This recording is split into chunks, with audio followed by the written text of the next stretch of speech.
You have activated a podcast from the Psychon Network. And now, on with the show.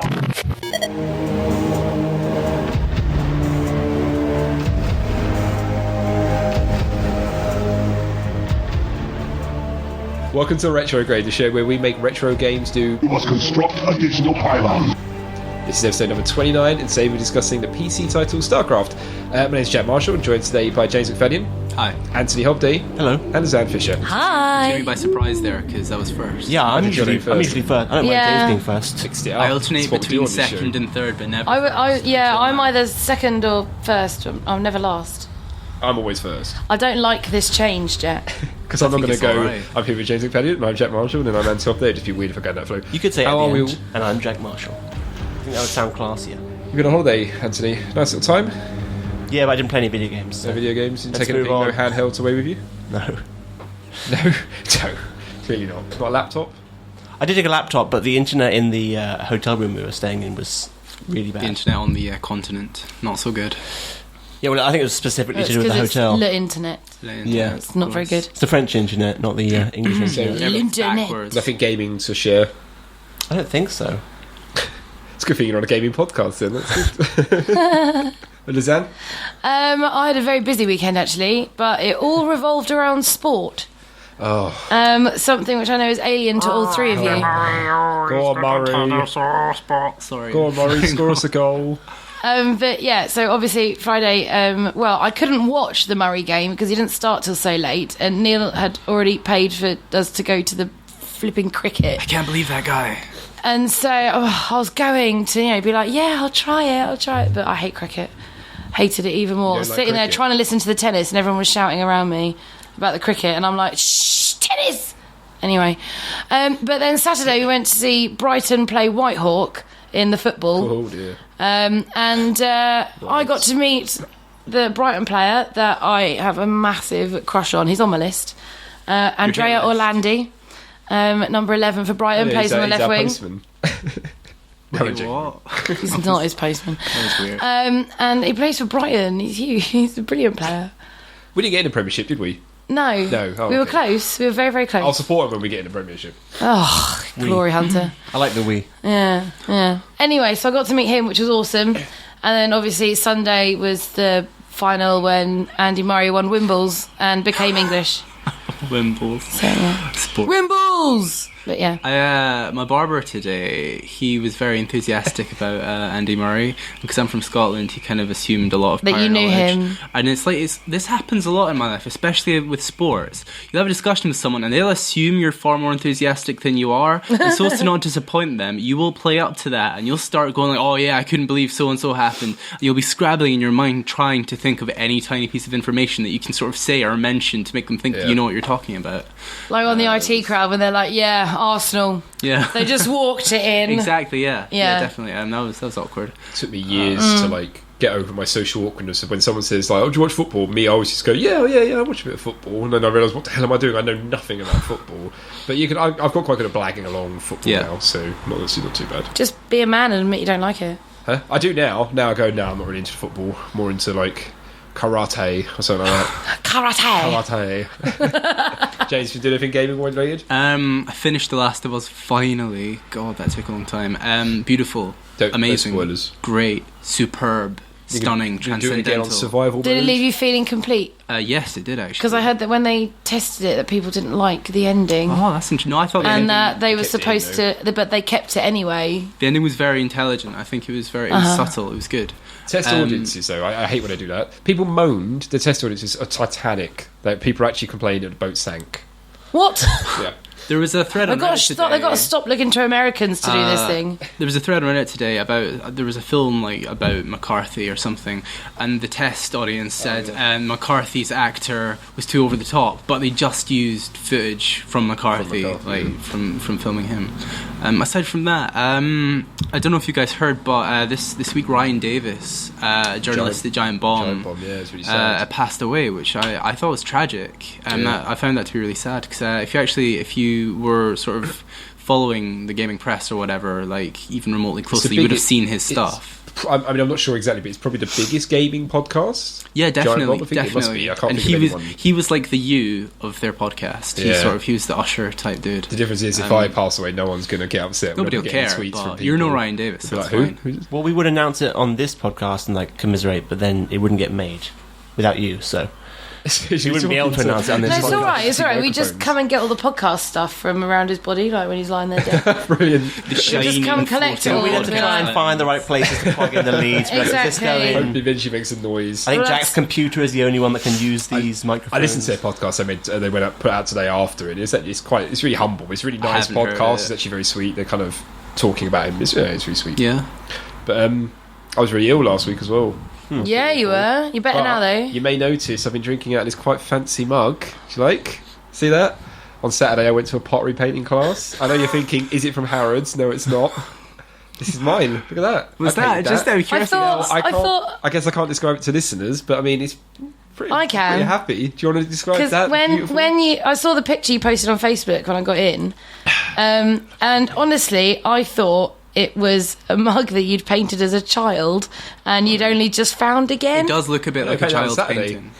Okay, this is what it looks like. You know, in school when girls, and for some reason it's always girls when I Yes, do it is. they would do this big like squiggle with loads of lines crossing over each other, and then colour in the shapes made by those lines crisscrossing with different colours. So that no two colours Well, were touching. Whoa. It's funny you say that because that's actually what I was doing. I didn't know girls did that. Because do you remember when? Because basically went in there. They're like, "What do you want to paint?" It was like skulls and saucepans and everything. And I was like, oh, "God, I don't. I'm not okay." I thought I'm quite good at art, but clearly look at a mug. So I went, "I'll do a mug. That's practical. I'm going to use that." Please But I include a couldn't picture think- in the show notes. But I couldn't think what actually to do. So do you remember back in the days of MS Paint when you would just draw a massive squiggly line, then get the paint bucket tool, and then and just fill it in? colour in? Oh, yeah, each back in the segment? days. I thought I'd do that on a mug. Cool. Didn't come out very well though. Clearly, Great. But I But the quite colours like- are good. The colours are good. I quite liked it. It looks like a 6-year-old did it. When I went to go pick them up today, the woman like opened because her housemate's got some as well. They were like, "Which one did you do?" And I went, "Oh, not the mug. I did that one over there, the really pretty one." So even like I was embarrassed a minute. But look, I've even got my name on the bottom. Look, JM. Look at that. That's all. We have the same initials. Oh yeah, That's I never weird. read that connection. That What's could your be- what's your what- middle initial? I don't have one. Neither do I. Oh, the plot It's very thickens. scary. Why did you ask? Apart from that, I got really bullied on Reddit this week because I Did you have the audacity to say Did you something? post on Gone Wild again? No, I posted on the Simpsons subreddit for Get Tapped Out, the game on iPhone and iPad. Has anyone else been playing any of these games? Just No. me? See, all it is basically it's like a simulation, low immersion game where you build a town. But I started building this town and started quickly realising, oh, okay, the most expensive thing to buy is space. But by getting more space, the people don't get happier, you don't get more money, it does nothing. So I was like, well, I'll just cram everything into the smallest possible space I can. Then I realised there's no point in building roads because the people just they just wander around and you've got to try and find them and give them jobs to do. So I just made one bit of road where my whole town of Springfield walks around in a circle. And all the buildings, they walk through buildings, they walk on water. It doesn't affect their happiness. So I've got a town that's like 2 squares, and I've squeezed everything into this town. Like you have to build enough trees to get tree hugging rate. So all I did was buy the most expensive tree, buy like 4 of them, stick them in the corner on their own. That's it. I don't bother decorating my town. So I'm basically not playing the game, but I am. Posted this on Reddit, show people saying, I think this is quite clever. I'm, manipulating the game, making fun. People went mental at me. It's not having a right go, saying you're not playing it properly. Like they were trying to get mods, trying to You ban played me it? from the subreddit. You played it like how you play Pokemon. Like how I play Pokemon, I exploit. I just That's use like an how exploit. they ran Auschwitz. That's incredible. I don't see. I was about to say, Jack is literally Hitler. I mean, I'll try and lead us into Starcraft, but is there anything wrong with using a game's exploit and Depends exploiting what it? you want to get out of it. I mean, that reminds me actually. Do you remember? I think I want to beat it. we've discussed this, but there was a guy, sort of an architect, who spent years and years building like the perfect SimCity, and it's sort of he used the minimum amount of space to have the maximum amount of population, and so there was like rampant crime and everyone was really miserable and stuff, but they didn't have to drive because each person's job was just within walking distance. Yeah. There was no healthcare or anything, and he had this massive like really intricate grid layout that just worked perfectly. And it took him years. And I think there's an attraction there. Sort of, it's fun to look at what you can do with as little resources as possible. But that's not really in the spirit of the game, is it? I guess you're not, playing. Like people were saying to me, "Oh, you're not playing the game. What's the point? You know, the whole idea is to build a town, and you're not. You're just making a mess." I mean, you posted it in the wrong forum as well, because you posted it to a load of people who love playing the game as it is. Whereas if you'd have posted it to, like, you know, an art exploitation one, which I'm sure exists, but I don't think that's what it's for. Then, you know, then those people would have been all over it, and they would have been like, "OMG, Jack, that's amazing! Aren't you so cool?" Our Anarchy would have been like, Jack "Fight HD. the man," you know, Jack HD. Yeah, that is my god. Anyone else got anything they'd like to share? No, good. Okay, we'll roll straight into the game. We're going to be talking about the Starcraft from 1998 on PC. But before we do, let's have a brief blurb on the game from the founder of Psychon.net, Brecky K. Thomason. Starcraft is a military science fiction real-time strategy video game developed and published by Blizzard Entertainment and released for Microsoft Windows on March 31st, 1998. The game later spawned a franchise and is the first game of the Starcraft series. A Mac OS version was released in 1999, and a Nintendo 64 adaptation co-developed with Mass Media was released on June 13th, 2000. Starcraft debuted at the 1996 E3, where it was unfavorably compared to Warcraft 2. As a result, the project was completely overhauled and then showcased to public in early 1997, receiving a far more positive response. Set in a fictitious timeline during the Earth's 25th century, the game revolves around 3 species fighting for dominance in a distant part of the Milky Way galaxies. First, the Terrans, humans exiled from Earth skilled at adapting to any situation. Secondly, the Zerg, a race of insectoid aliens in pursuit of genetic perfection and obsessed with assimilating other races. And thirdly, the Protoss, a humanoid species with advanced technology and psionic abilities attempting to preserve their civilization and strict philosophical way of living from the Zerg. Many of the industry's journalists have praised StarCraft as one of the best and most important video games of all time, and for having raised the bar for developing real-time strategy games. With more than 12 million copies sold worldwide, StarCraft is one of the best-selling games for the PC. Cool, thanks, Brecky. And don't forget, if you enjoy the show, you can always follow us and like us on Twitter at Retrograde Show. You can't like us on Twitter, but you can follow us. Well, you can like us, but nobody will know. Just like a bunch of people did last week to enter our competition. Anthony. Competition. Competition time, competition. I just tapped the microphone with my pen. It's way closer than it seems. Is that what you call it? Last week we were giving away Rome Total War Gold Edition and the Indie Humble Bundle weight. Yeah, so a lot of good games in there. We said what they were before. We had entries again, very encouraging. Guys, we really enjoy it when you enter the competition. It shows that we have active listeners at least, rather than just people downloading it and not listening to it.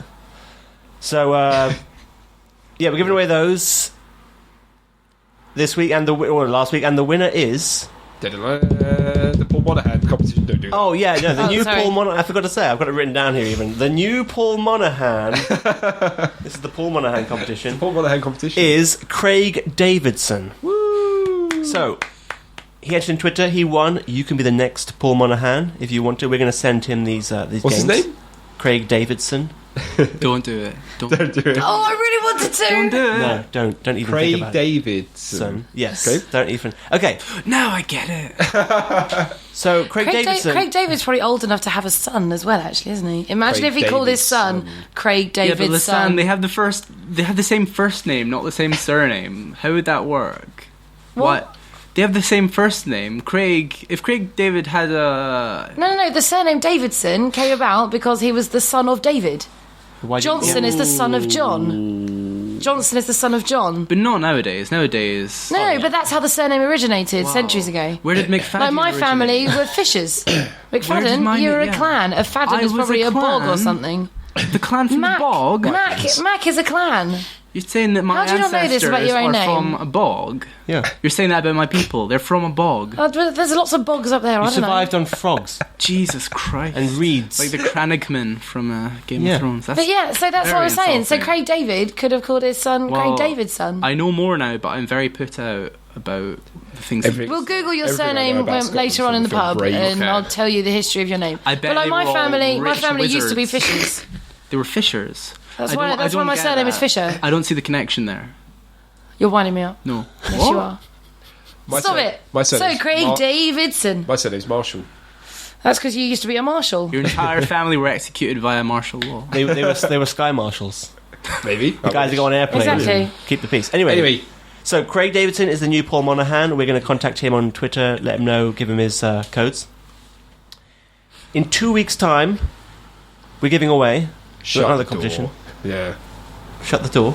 What? Shut the door. You never heard that? Oh, Shut the door. No? No. What does it mean? No, come on. Shut the door. This is like a 50s thing. Get out of town, Carry man. on. Carry on. We're having another competition, which we'll be announcing the winner for in 2 weeks' time on our next show. Yep. And we are giving away FTL, which is Faster Than Light. It's an indie game. It's awesome. Very Punishingly hard. well reviewed. Yeah, Really it's kind of like a rogue light.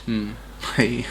But it's space themed, which is keeping with Starcraft, yeah. Starcraft. And also Burnout Paradise. Because that's kind of It's not space themed, but anyone who's ever asked me, Anthony, do you really like Burnout, will know that I really like Burnout. And so I saw it for sale. I wanted to buy it to give it away to someone because I really like Burnout. Burnout Paradise is actually the best in the series. Most people like Yeah. Revenge or 3, but Burnout Paradise was 3. good because it kind of... Think about sort of the Need for Speed games and like Forza Horizon that introduced the whole open world driving about thing. Paradise did that first. It was actually quite revolutionary and really fun. I think Burnout 3 was tighter. Maybe, but I mean, it was not as... I prefer the broad kind of I think scope. Criterion are one of the best game studios going. They are now making Need for Speed. They're never going to make a Burnout again. I think they've stopped. We talked about it the other week. No, but I need to look it up. EA Ghosts or something has come in and they're making Need for Speed Rivals. Yeah. But Criterion are still making... I think they're going to do like an on-off thing, just like... So, Call of Duty. how do they enter this competition to win But yeah. Faster Than Light and the Burnout Paradise box on Steam? If you want to win those two games in our next show, you tweet us at Retrograde Show. Even if you don't intend to enter the competition, your name will be put down. Craig Davidson may well have not tried to enter the competition. Could be the Maybe he bot. was slagging us off. Could be bot, asking for anything. directions. Asking for directions to Twitter, to Facebook. You turn up on Twitter, it's like, hey guys, where do I find Facebook? But we're going to give him these games anyway, force feed them to him. If he doesn't want them, I guess we can give them to someone else. If he's ungrateful. If But he regurgitates our lovely gift, then someone else might get the leavings. But if you want to be the new Paul Monahan, tweet us at Retrograde Show. You have to include that at tag, otherwise we won't see it. You will be entered in for the draw our next competition to win FTL Faster Than Light and Burnout Paradise. And Craig, we will PM you in the week. Yeah, just so you know, they're both Steam codes, right? They're also, it's Yeah, pretty much both all Steam codes, isn't so it? you have to have a Steam account or start one if you want to win those prizes. If you don't, or you can give them to a friend if you win them, I suppose. You can have a Steam account. But yeah. Awesome. Da-da-da. Starcraft. Let's do this. James, you chose it. Yes, I did. Why? It's good. Good. Debatable. That's the point of the show, isn't it? I mean, we'll talk about it a bit later, but arguably the biggest game of all time. What? No. No, it's not. No, it's not. Well, I mean, I don't know. You're forgetting about World of I've got Warcraft. some trivia that is going to rock it depends your what you socks. mean by biggest, because I mean it's had one of the biggest there's impacts. only one How big? definition. How big is Korea? Pretty big. South Korea has a population of... Keep talking. That's a weird number. God, this Yeah, is my it's perfect Korean number. trivia. They have weird numbers. South Korea has a population of 49.78 million as of 2011. And I don't know what their breeding rates are like, so they could have gone up by that. They're breeding. Breeding rates. Well, Humans aren't they're known- in captivity, aren't they? Humans don't get referred to as breeding. I mean, they don't refer to humans. In fact, I'll just throw this great fact out now. They of the 9.5 million copies of StarCraft that were sold, 4.5 million of them were in South Korea. That means that 10% of the country technically own a copy of this game. And so many more are going to have downloaded it like illegally. No, honestly, Yeah, no, so you're many. true. That's like with sort of Dota in Eastern Europe and Russia. The reason that there's so many sort of really young kids like from there, like there's the stereotype in Dota of Russians, they're so terrible, I hate them. That's because they're all downloading the game because that they the can get it for stereo- free. is that the stereotype Yeah, in in Dota? I didn't know Dota, that. not StarCraft. And there are so many Eastern Europeans playing that just because they can get it like for free. And I think the same was definitely true of StarCraft, especially because they didn't have all of this draconian BattleNet like in full effect back Beep. then. But yeah, StarCraft, it had an amazing impact. It was incredible. I wasn't actually... Obviously, it came out in 98, right? 98, yep. I was 5, so I didn't really get to witness this properly. I had no idea what StarCraft was when it came out. But looking back and seeing how many people still play it, it's just amazing to see how widespread it was. The game itself is so beautifully designed. Everything about it interacts so amazingly. It actually, I really wasn't interested in any RTS until I played Starcraft 2, and I got really into that and sort of the pro scene and stuff, and just looking at all that happening. And so I did a bit of research, and just Starcraft 1, sort of the game that kind of set it all up, it's fascinating. It's a phenomenon as well as a game. You say it's beautifully designed, but I think it's important to note that obviously patching exists. Definitely. Blizzard had the competitive, because Blizzard's the creator of StarCraft, for anyone who's listening who doesn't know. Blizzard had the competitive scene to give them feedback, and so there was obviously a long process of balancing. Patching, they released the expansion and everything. So it probably wasn't anywhere near perfect when it was first released. But in this case, I'm looking at it as the final version. I'm looking at the refined version. And I mean, I think that actually is quite, not revolutionary, but that's definitely a step in the right direction that Blizzard made in the first place, which was listening to the fan base, especially the pro scene, and changing stuff. I'm just saying, if the patching system didn't exist at all for games, then I think making something like a perfectly balanced RTS would be way harder. Totally, but that's kind of the difference between Blizzard and someone like Valve, who will just polish it until they think it is good enough to release. Blizzard kind of will just put it out there and then start the patching process. Well, a lot of it requires the feedback, so I guess they have to release it. Yeah, especially balancing and stuff. Yeah. But yeah, it's fantastic. And do you think it's aged elegantly? I mean, we went back and played it this week. Do you think it's aged? I think it's aged amazingly well. It looks good. It plays really well. And having played StarCraft 2 for so long, so recently, it actually holds up really well. It's very similar in a lot of ways, especially the gameplay, like the way the units feel to move and stuff. But I think it's for a game that was released like 15 years ago, it's aged amazingly well. I always saw StarCraft 2 as more of a... similar to what happened between Counter-Strike 1.6 and Counter-Strike Source. Like a reskin, sort of. Yeah, it was sort of like an updated version rather than a proper sequel. Kind of, but StarCraft 2 introduced a lot of different mechanics and definitely and stuff. It just seems like it's a very similar feeling game. Considering how important StarCraft is in the sort of like South Korean place like that, how much money Blizzard probably make from it, I'm surprised they didn't just do what I would have done as StarCraft 2 and just basically gave it a graphics overhaul. Because I'd be so scared about tampering with the mechanics that I just go, do you know what? That wouldn't have gone down well, though. People would have just kept playing StarCraft 1. I guess so, yeah. But it was... all you're doing there is limiting the audience because they need a more powerful computer. Yeah, it's true. Lazanne, what did you think of it? You never played it before? No. Like me? Okay, what do you think of it? Tell her no. Bear in mind, the San does enjoy sort of games that are more accessible. She's a Nintendo fan, so she is not the intended. I'm not saying this to like put your opinion down or anything. I'm just saying sort of this is a totally different perspective. So when you completely tear it to shreds, this isn't necessarily sort of because the genre is terrible. It's more just because it's not maybe your cup of tea. Precisely why I put off playing it for so long is because I knew that I wasn't going to enjoy it. I couldn't bother to play it, and good decision really. Neil got very excited because he loves this game, and so he sat there playing it, and I watched him, and he was really excited. He was telling me all about everything. I was just looking at it, just like, this looks so boring. This does not look interesting at all. But did you play it yourself? No. That's the problem. That's why you didn't like it. I mean, it's a game that requires... No. But is that not terrible that I watched someone play it who loves it, who was telling me all about it, and I had no urge to play it myself? Sam, imagine... The main reason... No. There's a series of games called My Kingdom for the Princess, which is a resource gathering game. You send people out and they mine for gold, they collect wood, they gather food, and you have to complete the objectives in order to complete the level. Played. I own all three of these games. My Kingdom for the Princess. So you'd play My Kingdom for the Princess, but not StarCraft. Yes. I see. Okay, continue. So the resource gathering aspect intrigued me at first because it sounded similar to that, but obviously on a more grown-up scale and a bit more complicated and things. So I was intrigued by that. But then when I saw the gameplay, and it was just like, you have to highlight these characters and you have to click this and then send them over there, and then it's all black until you've discovered where it is, and then you've got to wander around aimlessly in the dark, and then you've got to build a base, and then you kill people, and then more stuff happens, and it takes absolutely ages for anything to actually happen. Whereas, you know me, I like quick rewards for my gaming. That's why I like short-leveled games. This is why I enjoy Nintendo. I hated Transport Tycoon because it was completely open-ended. Yeah. I need levels, I need quick goals. And this doesn't have that. The incentive to develop something over a few hours in order to beat someone. That's what I mean. Most games last like half an hour. It doesn't appeal to me. Do you like chess? I know how to play it. Do you like it? Like when you play it, do you enjoy it?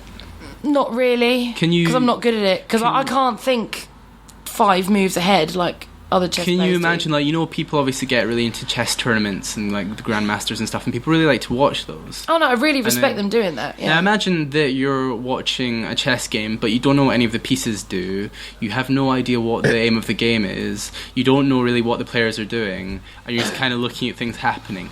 Would you say that it's possible to enjoy the game in that situation? Yeah. Really? If you have no idea it's literally just people aimlessly moving like white and black things around. Well, no, because I'd be sitting there trying to work out what they were doing. Really? Yes. You could compare it almost to cricket, Starcraft. Don't get me Takes a started long on cricket. time sitting there, just people wandering around, placing your players around the Okay, well then pitch. in that case then my analogy kind of falls flat, because what I'm trying to say is that Starcraft's a game that it does demand a certain level of not necessarily learning but interaction. You have to know sort of what's properly going. You have to be able to feel it and like actually understand and play it before it makes sense, if you know what I mean, before it actually starts to click. Because when you watch it like and you know nothing about it, it can be very boring. It's not pick up and play friendly, you mean? Yeah, Exactly, but the kind of games I like are games where I don't have that initial block to get into. Have you ever had an experience where you've put any significant amount of time into trying a game like that? Yeah. Okay. Gunstar I'm Heroes. trying to think of a game. Yeah, I'm trying to think. No, but I mean just even outside of the podcast, because I think actually outside of story-driven games that I love like The Last of Us, the best games, in my opinion, are ones in which they have a very elegant and sort of intricate set of rules that you learn and then use for sort of various outcomes. So like Dota, for example, which is kind of like... What is that? It's Defense of the Ancients. It was an old Warcraft mod, but it's been made into... Did you like sort of Minecraft, James? A totally different thing, but I thought Minecraft was I would say that's quite it's actually not very user friendly. I think Minecraft is the most pick up and play game there is. Well, Minecraft. I tried it, didn't Well, I like guess it. actually no, you're right, because you can see the primary thing is to get blocks. Oh, I can build blocks, but then what I mean is to learn the rules, learn about digging, minerals, how to build stuff. At least in the PC version when I first got it. Oh yeah, if you want to do how do I build a door? If you want to do the more sort of difficult stuff and build like railways and whatever, then you need to look it up. But Minecraft, no, it's very sort of just mine dirt, sort of chop a tree, get an axe. Yeah. How dull. That is not a game. It rewards creativity, which I think Starcraft does as well. It's not a game. I yes, I was sitting there and I was watching Neil play it, but he was narrating the entire time what was going on, telling me the history of it, like, and talking me through all the different teams. I can't remember what they're called. And what they were there for and fighting each other and things like that and explaining it all to me. So it's not like I was sitting there not knowing what was going on. Yeah, I knew exactly what was going on and I had no interest What was to play his it. actions per minute counter? I don't know. 500. That's basically a Starcraft thing of like actions per APM. It's I don't know. just for the record, it's the humans, the Zorg, and the protons. yeah. The God, I love those Kryptonites. protons. So yeah, I'm really sorry. I've also been really busy and Dude, I got named a thing. This is funny because I'd imagine we had I've had a bit Ofsted of a This is what and happens when students come to you and they say, "Oh, look, I haven't done my homework. I'm really sorry, okay, but I've been so busy. Like, we just got a new dog, and it's oh god, I'm so sorry." I had Ofsted in again, Okay. and it's really stressful this time of year. And Anthony, So is your- yeah. Okay, fine. interrupting. I'm interrupting you two because let's add 2 more perspectives Yeah, because sure. my one's Yeah. going to make you want to scream as well. But Anthony, go on. It's not because I don't trust you. I want to go back to a point that Zam made at the start when she was telling us what are you pointing at there? Nothing. Oh, Jack was just pointing at my piece of paper. Yeah. Which I've been Can I see scribbling your on. piece of There's paper? a lot of Yeah, sketches here on it it. is. Sorry, go on, Anthony. Zam said at the start about resource gathering games, Yeah. and I played a lot of RTSs, but they never seem to really grab me, even though I keep playing them for a while. I never really complete them. But you made me think of a game like Settlers, where there's a very strong resource gathering component, and you get to watch your little empire unfold, and that's super fun for me. In games like Settlers, where resource gathering is the initial point, and it's fun to watch what's going on, the fighting always kind of throws me off. Like I don't want to have to do it.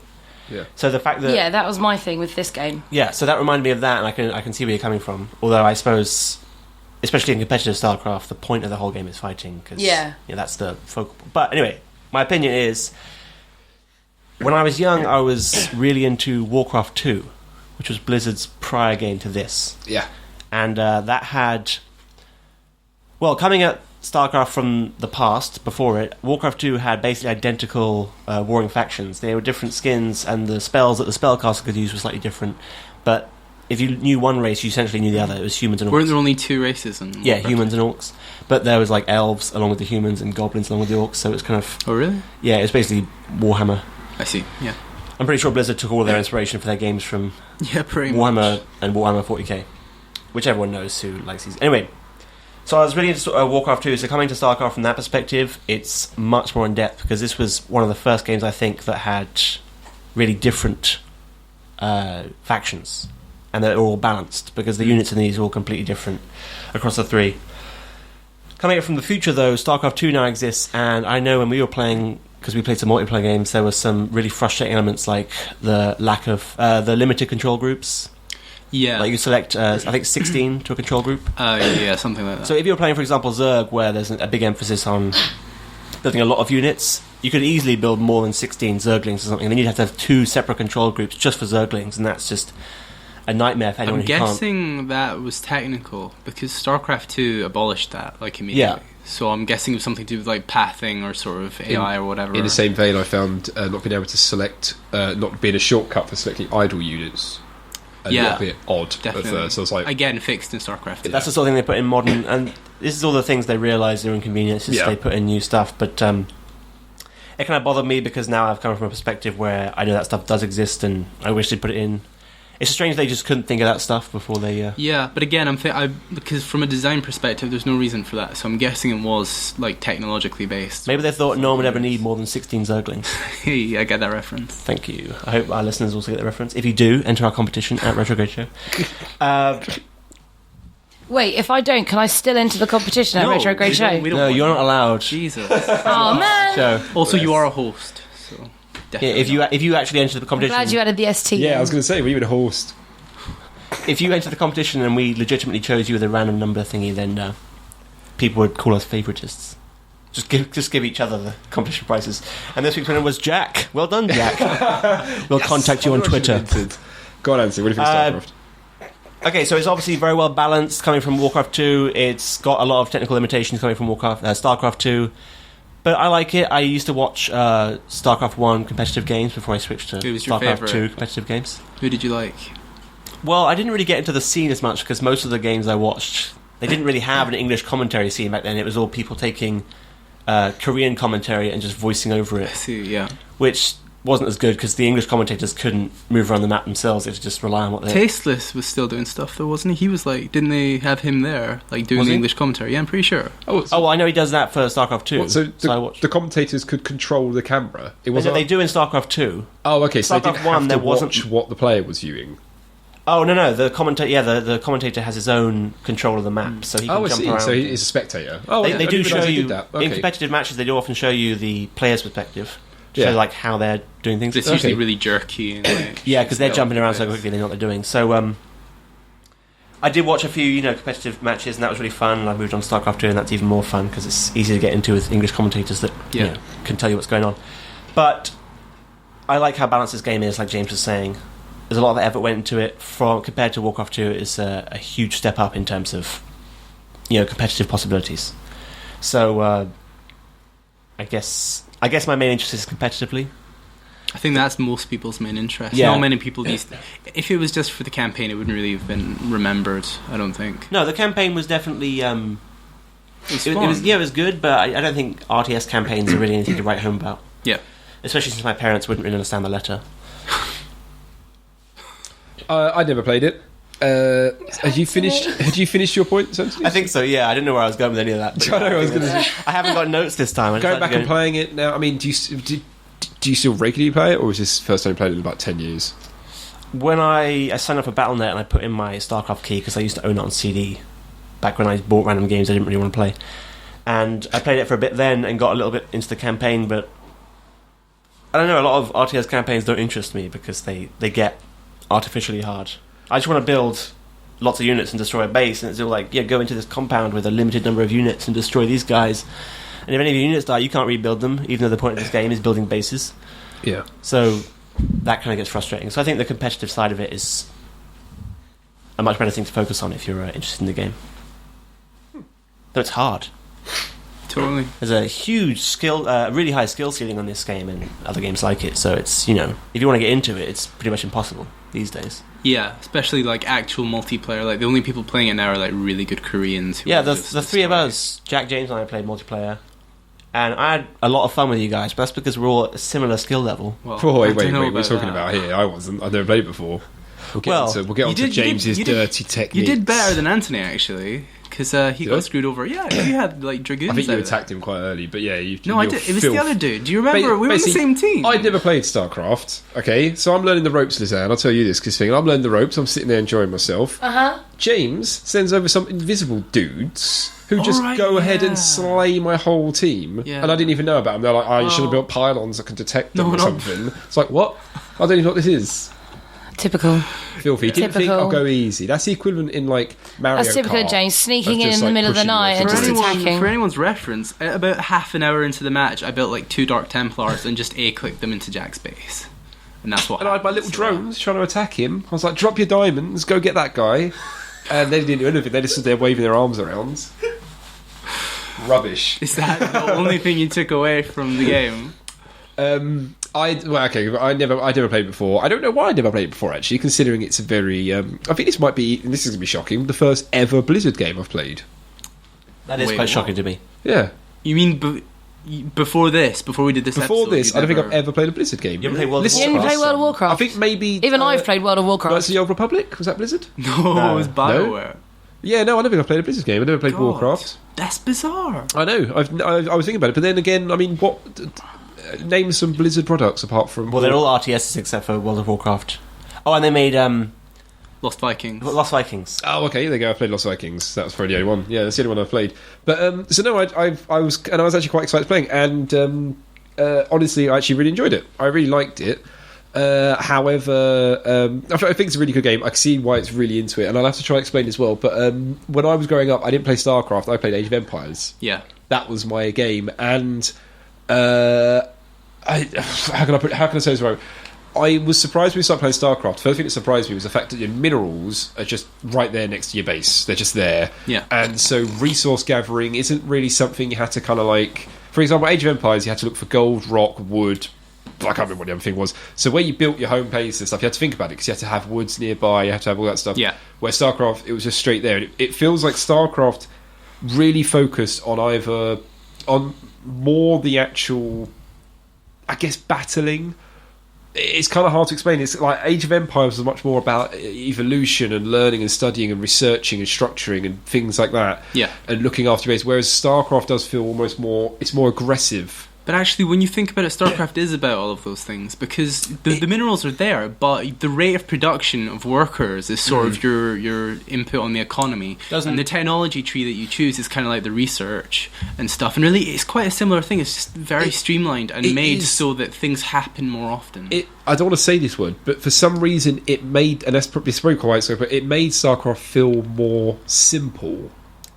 But that's quite, I know it's quite an offensive term to say in an RTS, to say, it's more simple than Age of Empires. But it just felt a lot, I guess streamlined is a better word, it felt a lot cleaner, StarCraft. Yeah. It felt like the two key things to learn or to perfect in a skill, but you guys can completely correct me on this, is kind of at what rate you build your units and what you build. It felt like it was more based around the actual people you're building rather than your bases. And sorry, that was a car outside. That guy disagrees. He's really angry.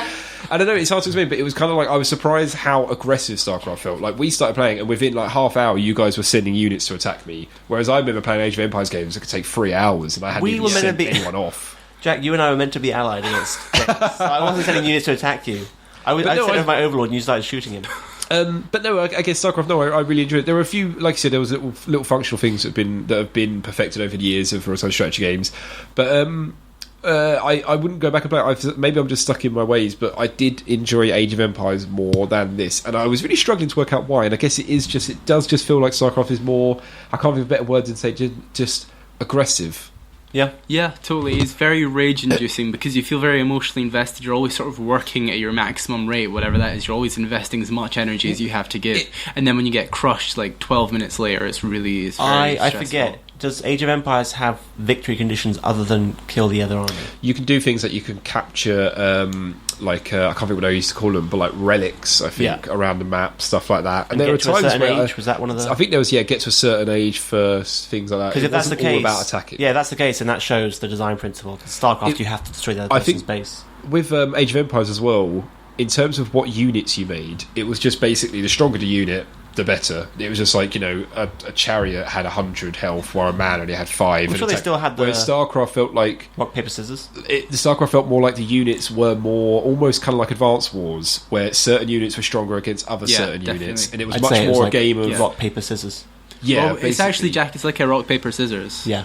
I think the best comparison is rock, paper, scissors. Probably, yes. Yeah, so, and like Advance Wars, I've even played Advance Wars on a Game Boy Advance. That was a very good example. I played a lot of that game. Certain units are good against certain units, and it was about building a very well-structured army. But I guess the only thing that kind of, not disappointed me about the game, but it felt like, and again, professional players would get furious at me, but it felt like you were quite limited in what you could actually do to achieve victory. Like when you start, there's no reason why you wouldn't build drones straight away. And don't get me wrong, you probably send off one guy to scout, but the first thing you do is get minerals. There is, to a certain extent, there is a script in each match that you will follow. Like, you'll build a certain amount of drones, and then you'll build your supply thing, and then you'll start to diverge. Then you'll diverge more, and then you're sort of doing your own thing. The way I'd put it is that StarCraft has a single start and a single end point. Yeah. So the way you start and the way you end are always basically the same. But there's so many lines in between that routes you can take. Whereas Age of Empires may have more endpoints, say 4, like victory conditions, and it's still a single start point, but there's a lot less lines in between for ways you can tackle it. Yeah, that's a good comparison. I mean, I haven't seen competitive Age of Empire play, so maybe there's some competitive... Is there competitive I don't know, Age maybe there's some players out there in like a 4-player league who are getting really mad right now. It's really big in Thailand. Crazy. One feature I was really impressed by that I was like, I really like that, is the ability to be able to pick up all your buildings and literally move that's them. That's only Terran. Oh really? Oh okay. Yeah. I thought that was awesome. I was like, wow, I can just move my base. Okay, that's really cool. And there was little things like that. So, and I really was impressed by the fact there were 3 different races and each one had different things. I mean, it was easy to pick. I guess this is sound cheesy. Easy to pick up, hard to master. And there was quite a lot to learn. Like, I remember I walked into your base and the floor was killing me. It's like, why is the floor killing me? And I was annoyed by it. I was like, what the hell is going on? And there was a lot of times where I was like, I have no idea what this creature does. What is he? But I guess I was playing the multiplayer. I didn't play much campaign. I think I did about 5 missions of each class. You should have played the campaign, because it's actually, although Anthony said it isn't amazing, it's not as good as the multiplayer, it's still entertaining. I enjoyed it. I found the cutscenes, and I also thought the music in the game was pretty bad. Bad? Yeah, I didn't think the music was very good. The music is amazing. I think StarCraft 1 music is usually considered like the best RTS music or something. Really? Yeah, I would say it's probably the best RTS music I've ever heard. Especially the Terran songs. I thought it was almost a bit annoying. Really? Then again, I've said this for quite a few games now. I thought Mickey Mouse World Evolution was awful. People have talked about the music as being the greatest. Yeah, I thought that music was... I think just like earlier on today, you were saying that your ears didn't work that well. So why do... Why do you guys think this game was so popular in South Korea? I mean, I've got a bit of trivia that kind of attributes to it, but why do you think it was so popular? Why didn't Age of Empires become the RTS at the time? Before we get onto that... Oh, so go on. Can I ask Lizanne anything that she liked about the game? Just because I figured there must be something. It looked pretty. I think the graphics do you are like pretty the box good. art? We've got the box art. No. The box art does suck. That does not appeal to me. You can still buy the game. £5 on Amazon, that was. Blizzard Control... It got to the night when we were going to play it and I still didn't have it, so I had to buy it for £10 off of Battle.net. Oh. Ridiculous. We had a lot of problems. That's because I'm lazy, not because... Maybe we should have got Zan in playing as multiplayer. We had a lot of problems getting multiplayer set up, though. Still servers, though. Still people playing. Oh, I think we found out the reason that is... Remember when we said it was port forwarding? It was. Oh, okay. Yeah, I hadn't forwarded my ports. And as soon as I did, because you forwarded yours, but we still had problems. As soon as I forwarded mine, James and I could get in. Because we were playing a game that was like lagging. That was like... Yeah, that tends to be a problem. If you can connect, but the ports aren't forwarded, it reduces the FPS, and we got like 5 FPS. It's like, yeah. Still lost that game, but yeah. No, but I agree with Zan. The graphics were pretty good for the time. I think they definitely sound good. Especially unit silhouettes. That's something Valve talk about a lot with Team Fortress and Defense of the Ancients too. But units are distinct even in a large group, and they all sort of have different outlines that make them distinct, even when they're all crushed together. Warcraft 2 was more top down, even though it's a slightly kind of faux isometric.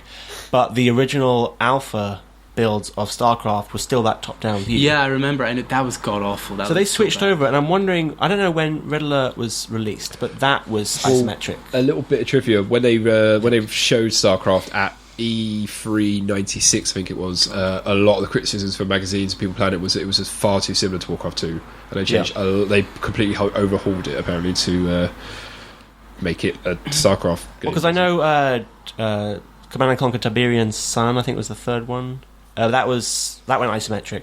So that's similar to StarCraft. I'm not sure how late after StarCraft was released that was. It's funny that RTSs now have all adopted the very similar viewpoint, like in terms of the degree of camera tilt. Like it's always that same angle. Some let you change it, but yeah, the default is usually isometric. Whoa, I guess. What, even today? Yeah, like Company of Heroes. I'm thinking of things like Total War and what's the Company of Heroes? Are very now they're just moving around a battlefield, or like Company of Heroes is still isometric. No, I mean the perspective. Like it's not direct. You're not looking vertically down at the ground. You're kind of tilted to the side, so it's like diagonal. Down I kind of see what you mean. Yeah, okay. They all used to be. So like if the unit's here, vertical. your camera's like here. Yeah, it's supposed to like here. That doesn't help the listeners. I'm doing this for Jax. 45 degrees rather than 90 degrees. Yeah. Or 0 degrees. No, it would be 90. The 45 at this angle, and then 90. Yeah. 0 is because you're doing a half circle. Okay, and 0 is at the ground. Okay, yeah, but yeah, they all used to be top down, and then they switched to isometric, and now that's the norm. I think that was just technology. Yeah, well, now they got 3D cameras. Fallout 1 and 2 were isometric viewpoints, stuff like that. I'm trying to think, like Populous, the original one, was technically isometric. I guess it lets you show more detail on the units because you see them from an angle rather than top down. You have to show just the heads. It's weird, it always amazes me how the art departments work, because actually in those games, if you somehow, like through a mod or like a console command or whatever, get the perspective to be like down on the ground looking across, it's so ugly, like everything's just wrong. It's like living in some surreal nightmare. SimCity did it as well. SimCity was top down, then SimCity 2000 was isometric. Yeah. I guess it just makes... I think it lets you show more detail. Because Yeah. obviously SimCity, the graphics were so rudimentary that you didn't have any detail to show. So that kind of makes sense. Because Warcraft 2 was top-down, but the characters were all sort of isometric, and you could see the sides of the trees. So they were going for an isometric view, but with a top-down feel, and that was a bit odd, I suppose. So they wanted to, Why do you think it took them so long to make StarCraft 2? StarCraft 1 was hugely popular. Didn't show any sign of slowing down, so they didn't really need to, I suppose. Plus, they were focused on World of Warcraft for so long. It's amazing, I guess it's a sign of a good developer, the fact that they've got these arguably two of the biggest gaming IPs going, Warcraft and Starcraft, like huge, and in completely different. Like North America, World of Warcraft is absolutely huge. I'm sure it's huge in China and South Korea and places like that as well. But it's bigger in Asia now. Although they have actually completely bastardized everything to do with that. There's don't know if you heard the news recently, but they were now introducing there never used to be a pay to like get stuff in game store, but now there was, like in the last year or so there is. That, yeah. And now they're introducing an item that you pay real money for, and it gives you like an XP boost, so you level your character faster. So it's weird. I would actually consider when StarCraft came out, it was probably when Blizzard were at their peak in terms of creative output, because that was a new IP and they nailed it. Like maybe not immediately, but with patches and stuff, it was just fantastic. But now they're releasing sequel after sequel, and they're not introducing anything new, and they're monetizing everything as much as they can. And they're still apparently working on the next big MMO, right? Oh yeah, but that got set back. They completely scrapped it. So it's like news going around that they still had a hot bar and stuff. It was just an archaic concept. So they're expected to bring that in like 2016. But even if that does come out, still, I think the Activision merger really hurt them, because it's kind of sad now to see Blizzard sort of releasing these products in the way that they are. I've been reading today just quickly some stuff going on at the Gamers Developers Conference, which is here in Brighton at the moment, and it's quite interesting because Cliff Bleszinski was he tweeted that he said, I overheard a studio saying that one of their games they're making a AAA title on a console has to make 100 million to break even, which I was like, and then wait, who said that? Cliff Bleszinski, and I'm hoping I say 100 million, or was it 10 million? Probably 10 million, I don't know. But then to that Game Service Conference, there was the head of the studio, Boss Alien, that's here in Brighton. He put out a lecture saying how he thinks in the next 3 years, free-to-play model of games could possibly make £10 million a day, by just the show of growth at the moment for free-to-play games. I'm pretty sure the usual model with free-to-play games like that make a lot of money is they stick with that sort of increased revenue for a short while, and then it drops off. Yeah. Like Draw Something was making a lot of money, but it's not making the same money it was now. I guess as a developer, I mean, this is where I guess I don't know how they failed so much, but Zynga or whatever they're called, Zynga, or whatever. Zynga. Like they Don Matrix, didn't have Don Hive. Matrix, yeah, new guy. But they didn't have like products to keep up on it. Like Clash of Clans at the moment, it's a game on the iPad. It's making loads of money and tapped out. They're making loads, but they need to follow it up because I'd say people who play those sort of games will get bored quicker. But well, I mean, every it game depends. gets Like, boring. I've actually mentioned it a lot today. It's because it came out of beta recently. In fact, I think it was today. But at Dota 2, their cosmetic items are selling so often. They've got the amazing system where they let the community develop them, and then if they sell, they get part of the money. So people are becoming like millionaires from this. No, really, like they're genuinely. Do you guys buy in-game purchases? For Dota 2, I have No. because it's a free-to-play game, and I've played it for hundreds of hours. So I think someone deserves some money for this because it's amazing. I'm having so much fun. Like, I never buy like so in the Simpsons game. What's funny about it? I've been playing for quite a while. If I pay 30 quid, I can get a truck full of donuts, which basically unlocks every building. But I've not done that because I'm just going to keep playing it. But then there are people out there who are. Like, £30. £30 for a truck full of donuts. That's actually really cheap. You're a man. It's like a wheelbarrow full of Smurf berries. Oh man, that was like delicious 50 as quid well. or something. You can't get those anywhere else. They should be charging a premium. I know. Maybe it's just me, but I never buy it. Like if I see a DLC game in the window and it's like, hey, you buy this version for an extra quid, you get a gun in the game. I never bother. See, no, I would much rather pay X amount of money for a game up front and then everything in it is available to me. Like, maybe I've got to play some levels to unlock some stuff, but I don't want to pay any more money I agree. for stuff. Oh, no, if they're making their game free to play, it should be free to play. I shouldn't have to buy anything. It is free to play. You don't have to. That's the thing. But then it takes forever, and they make it take forever on purpose. But you don't need. At which point, I stop playing the game and delete it. Well, Lisanne, what's your favourite game? Right out the window. Ever. Stamp on it. Super Mario World. Super Mario World. Imagine that you've got the Super Mario World that you have now, but Nintendo are saying for just another £5 you can unlock an extra 20 levels that are just as good as the levels currently in the game. Very, very good example is that new Super Mario Bros. Wii on U, they've just released Luigi as a DLC, which is the same game but you play through at a slightly twisted level where you play as Luigi and it's £17. And that's technically DLC, it's kind of standard. But they're releasing that like in a boxed version. They are as well, but you can just download it. Let's say they did that for Super Mario World where it was an extra, so you buy the game, you got the game, but there's also an extra £5 DLC which is Luigi, and even more annoyingly it's already on the cart. No, that you're doing a different analogy. My point was just, Lisanne, you've got something amazing. They've sold that to you. That's what you bought. You knew you were getting that. You liked it. You thought you got value for your money. I would pay it because I buy sequels, and so to me it would be like buying a sequel. Well, that's the type free to play is completely different. Now imagine that Mario was free to play, but they were selling those levels like all the time. Like, there were 100 different levels you could buy at like a $5 per 20 or whatever. So you could spend £25 or whatever on all these extra levels, or you could just play the levels that you currently have in the game for free. That's exactly what happened to me. Yeah, but buying Candy levels Crush. is different to buying stuff like hats and things. How? To unlock something up, because levels is extra content. Hats and things like that, they're just just ridiculous accessories that you don't need. In a game like Team Fortress 2, where the hats are sort of just aesthetic and they are purely there just for people's entertainment, why is it a bad thing that they're available? Can I ask? It's not a bad thing they're available. I'm just saying I'm not interested, and that's not what I want from a game. But if Plants vs Zombies is terrible for the free to play. Because, well, you buy it and then you have to pay more to get all these additional things that you need. Oh, really? Yeah. I never paid. I only just bought the original. You think that's bad? Candy Crush, which I got really into. Oh, Got yeah, done the Candy first Crush 30 slows you down. levels, and it What the goes- hell is Candy Crush? It's this game that's Oh, surprisingly God, it's addictive. everywhere. Is it on Right. the iPhone? It's on everything. It's something, but you get to level 30 and it goes, right, to unlock the next episode, either pay another 69p or get 3 of your friends to join the game or like your It's like progress. a Ponzi scheme. And then you do another It's a 35 pyramid you get levels. scheme. And it's really annoying because it is kind of, I'm really enjoying it.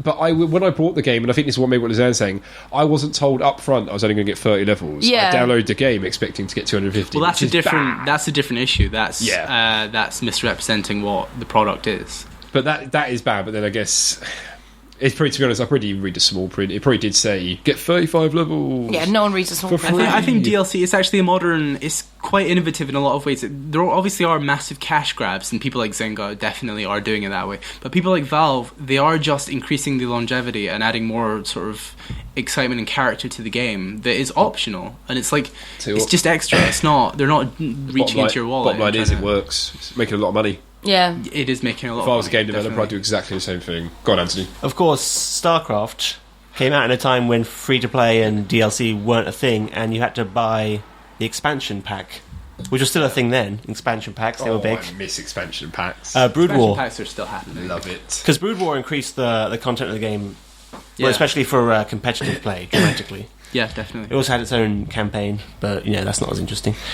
But that was the expansion pack. You had to buy it in its own box. So I think compared to that, things like free to play, if it's extra content, you can buy it piecemeal. I think that's maybe a better solution for some people. But there's obviously an option for them to manipulate you. And Yeah.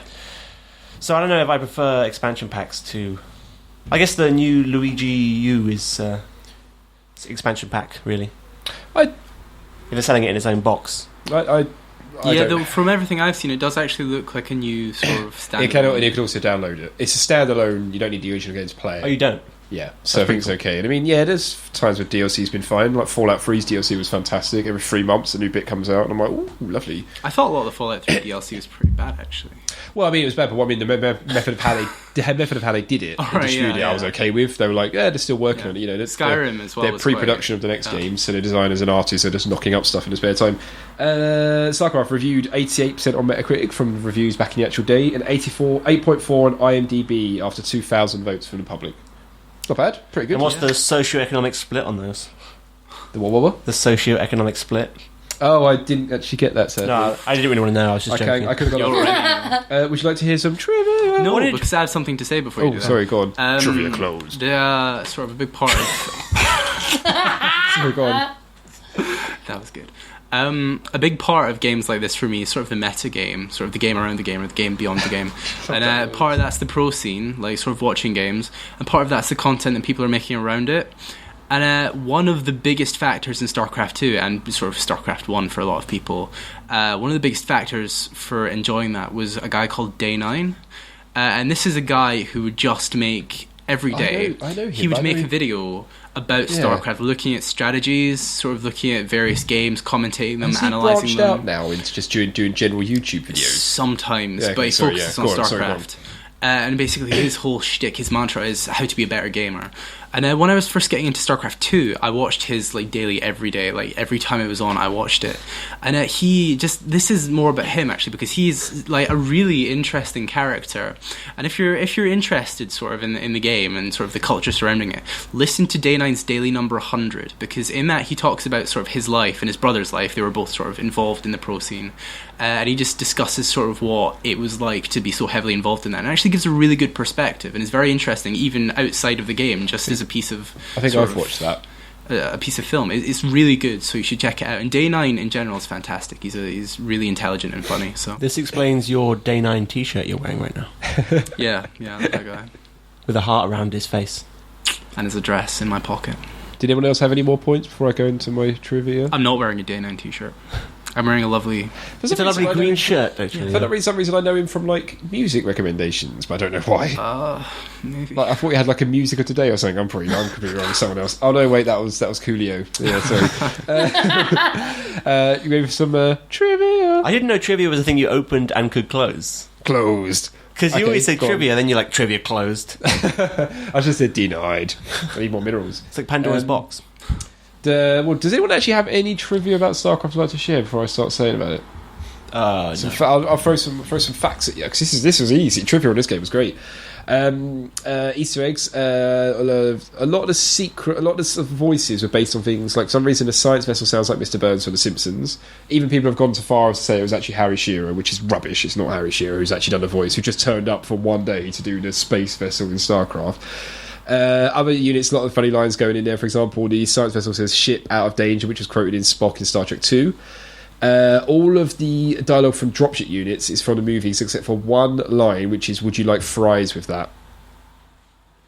Apparently, That must have been in a movie at some point. the hero for Terran's Firebat Firebat. is called Guy Montag. This is a reference to Rad Bradbury's Fahrenheit 451, in which the main character, who is a fireman, is called Guy Montag. Okay. And StarCraft first made use of the word pwned, which is popular with internet users, apparently. It comes about when a map designer misspelled the word when they're rolling it out into a patch. It was meant to say so-and-so has been owned, but he accidentally put a spelling word and it became pwned. And it just became as this website that I copied it from, this corrected using patches but remained in the vocabulary of leet speakers. Such as our fine selves. And then I was going to kind of roll in, but we're kind of a bit close on time. But South Korea, woo! I just basically looked at South Korea facts, okay? Here, there's that. This will impress you, all right? The Starcraft, so do you know how many professional teams there are in South Korea playing? How many people live in South Korea again? No, how many professional teams there are that are like in the major league, like the Premiership of Starcraft? Well, how many's in the total Premiership? There are 8. 6 of which are sponsored by corporations, and one of them is the Air Force. I say have their own Starcraft team. 7. 7 of them are Korean. No. I mean the South Korean Air Force. Okay, which means if we ever went to war with South Korea, wait, how many teams are Korean then? 8. All 8 of them? In the Premiership League. There's only Korean teams? They're all Korean. Oh, yeah, the South Korean. Yeah, they're all South Korean. Well, why did you ask me how many then? That's not fair. He meant in the country, how many teams were there? That's not the interesting part, anyway. He confused me with that question. Anyway, it was so popular. At the height of its peak, 2005 StarCraft Championship, 120,000 people gathered in the stadium in like South Korea somewhere to watch it. 40,000 more than attended a Super Bowl that year. Not in South Korea. It's like modern day Nuremberg Rally. There's double the capacity of Wembley. Hey. It's really scary because I was looking up and like not only do they have like Wikipedia page for all the things, they have like massive bios for all the people on Wikipedia. Like some guy called Rain. I was reading about all his life, like Rain's personal life. He grew up with a father and brother it's massive. in South Korea. They're like what? celebrities, especially there was a Westerner guy, really angry, called Idra, who Anthony knows. He was very angry, but very popular, and so look him up as well. Well, yeah, there are some Westerners in the Korean scene, especially with StarCraft 2. They moved over there and... it kind of seems to be... Maybe this is just me, I'm could be wrong, but it kind of feels to be flagging a little bit. StarCraft 2? Well, generally StarCraft as a whole, because as of October 2012, competitive StarCraft Brood War is no longer televised. They've moved on to StarCraft 2, even though at first there was kind of... People were against moving to StarCraft 2, and now they've kind of moved it over, and it's a bit odd. And then, very interestingly, in 2010, there was this massive scandal of cheating because it's actually legal out there. People bet on this, and a bunch of gamers, a bunch of the elite players all got together, and anyone who's actually knows StarCraft knows all this stuff happens, so this isn't really trivia for them, but I was fascinated by finding out about it. They got arrested! They got sent to prison! Totally. So this guy it would be like if you were fixing matches, same with boxing, football. Yeah, but it's a video game! Yeah, but it's turned into a sport, and all sport that happens to. A pro gamer called, creative name, Justin. Was he good, Anthony? I don't know. He got 18-month sentence, 3 years suspended sentence, 3 million won fine, and 120 hours of community service, as well as 40 hours of gambling treatment program. A guy called Saviour as well got a 1 year sentence. A guy called Buy First, and a guy called Xinhua. And then it gets even worse than I was. And I was just scrolling down this website, going through all of them, and it just gets even worse. People have died playing this game. South Korean guy dies after gaming session. He, for 20 hours with no breaks, 25-year-old man collapsed after playing a StarCraft game at an internet cafe in the city of Taegu, spelled Taegu. It's back in 2005. And then this kind of just opened up. I kind of just went, it's a bit like Alice. I went down the rabbit hole. I just kept on finding people in South Korea dying from playing this game. In China as well. Even worse, a guy in October of 2010, nothing to do with this, but it's in South Korea again. A guy called Alexander Tobias. This wasn't in South Korea, so this is in America. Because I was like, what the hell? Was addicted to Farmville to the point that she shook her 3-year-old son to death and is now facing 25 years in prison because the baby interrupted her while she was playing Farmville. The reason why it's so popular in South Korea apparently is because South Korea had a real big boom around 1999-2000 for internet cafes apparently, and it became the game of choice to play, and it was just, I don't know, it was. And then I was looking up. You can do a degree in the art of competitive StarCraft at University of California in Berkeley. Pretty interesting. Recommend reading on that course is The Art of War by Sun Tzu and Crazy as Me by Lim Hua Huan. I'm just pronouncing these names. At least you get to see you went to Berkeley, right? Yeah, exactly. They pull down six-figure salaries, StarCraft players. Pretty impressive. Even the average player who's like a pro gamer still earns more, earns a lot higher than the average salary. Is that in Great British pounds? Or in Korean won? Our money, 6 figures. Right. A lot of the players, a player called Lim Yo Hwan. I'm just making up the names now, I can't pronounce them. He was talking about how when they used to play competitions, they'd come back and their team van would be covered in messages from girls, stuck on. They were like Justin Bieber's out there, just stuck all over the van saying, "Marry me, I want your baby," and stuff like that. And it's like really, really interesting about a guy called Firebat Hero. Oh yeah. Now he did something apparently that was really controversial. Was that he won a game and he started dancing. Oh, I remember that. Yeah, that was and good. apparently in South Korea it's really kind of frowned upon to show like what's Emotion. the word? Yeah, like in victory to showboat. It's basically. like equilibrium over there. It's So crazy. this guy, when he beat Saviour, who apparently was another one of the biggest players at the time, he came out of his little booth, which they play in, which also blew me away. I was like, I thought they'd sit at a desk playing it, but they're playing in a booth. It's like soundproof. He comes out and starts doing this insane dance, like raving away, and the crowd just apparently sat in silence, like shocked. And now it became his thing that he did it every time, to the point where he'd come out with like sunglasses on, like dance for bananas and stuff like that. I do have some trivia, I just realised. Go on.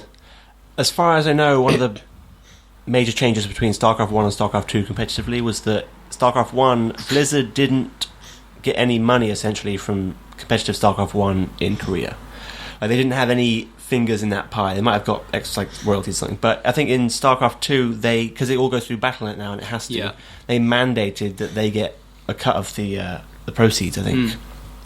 So they realised how, like, I guess they missed the boat on how popular StarCraft 1 was going to be and didn't get in there financially, but I think they've done that for StarCraft 2. Yeah, definitely. So now they're getting paid paper money. I also discovered, and again it's not really trivia, but about the whole expression of actions per minute APM, and how one programs are saying how at the top levels you need to have about 300 actions per minute, and this is basically how many times your fingers are moving on the keyboard doing an action on screen, and that works out as 5 actions per second these pro gamers are moving. And I saw a video. That is ridiculous. I saw a video of these guys like typing like when they're doing it, and it's just like it's insane. Like, I just could not believe it. That's why they've got their air force are trained on StarCraft. So if we ever attack them, it's not going to happen. Basically, we'll be there going bombs ready, Freddy, and they'll just be blowing us up with their actions per minute. Incredible. I love that he thinks that the RAF is still from the 40s. Yeah, chop us off, lads. Smoke me a kipper. I'll be back for breakfast. Is that your English accent? Yeah, I could just done my voice. Because you have an English accent, right? So that brings us into the retrograde part of the show. James, you chose it. How are we going to review Do this? weapons, James. If it was Axe! Okay, thank you. And next time, if it was a famous TV chef, who would it be and why? Oh, okay. Oh. So if you're going to throw something like that at us, you need to have one ready I've to got fill the one. gap whilst we think of ours. Gordon Ramsay, because it's very aggressive, in your face, can be hard to come to terms with, but actually when you get there, has a heart of gold and is very popular in Korea. Lisanne. Anthony Worrell Thompson. Why? Because he liked roadkill. Was that him? No. Oh, who was that? You know the dude. You're thinking who of was, Hugh Fernie Whittinstall, oh, probably. Maybe. Okay. No, Anthony Worrell Thompson. He's capable, but very dull, very creepy. Only a select, type of person likes him. He was caught shoplifting in Tesco's. But he is a couple of famous years TV ago. chef. But he is a very famous TV chef. successful, Not anymore. Loved by many. Not anymore. Good at what he does. Not anymore. Just like StarCraft 1, not anymore. There's Anthony Worrell Thompson 2 now. I see. It's a graphical update, basically. And he's Does he get more ginger, money? so yeah. People have died staring at him for 50 hours in a row. Yeah, that marathon the other day. Lots of But yes, I give it an Anthony Worrell Thompson. I'm going to go for Guy Fieri, who's an American TV chef, also has a show called He likes Diners, to eat. Drivers and Dives. And I really enjoy him, even though a lot of people don't, because he wears his sunglasses on the back of his head and has spiked, dyed blonde hair. And drives like an American roadster everywhere. But, like StarCraft 1, especially the pro scene, he's flashy, he's glitzy, he's glamorous. It's all about the boom. It's like bam. It's like that guy from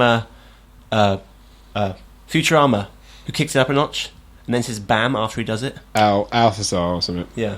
Or boom, maybe he says boom. And he gives like a spice weasel to kick his dish. Oh, Elzar. yeah. Elzar. Yeah. Yeah. Purple dude. Kind of reminds me of him. And he's in Futurama, which is also futuristic, which brings me back to StarCraft 1. So That's perfect good. choice. That's good. Well done. Jack. I'm going to go for Nigella Lawson. Because looks good. Because you would. Looks good for her age. I'd enjoy playing it. For her age, isn't she like 80? Dude, she looks good regardless. You don't need the second part of that sentence, okay? She's late 40s. Has entertained lots of teenage boys in their bedrooms for years. I'm pretty sure that's slander, Jack. Okay. No, not really that way. Oh, she's been in the news recently, hasn't she? So I can't tie that in very well. But her recipes are actually quite simple, quite a lot. which I think Starcraft is arguably as simple. Her recipe's quite streamlined. I like her cooking books, alright. I buy it for the pictures of the food. I think that's a good choice. Yeah. So, no, I'm going to go for Nigel Lawson. She's not like an old man. I think she's still got it where it counts. What, the chest? Different from the competition. Yeah, she does alright. Yeah. No, in the brain, James. In the brain? Yeah. James wasn't talking about her physical assets. That's Jack.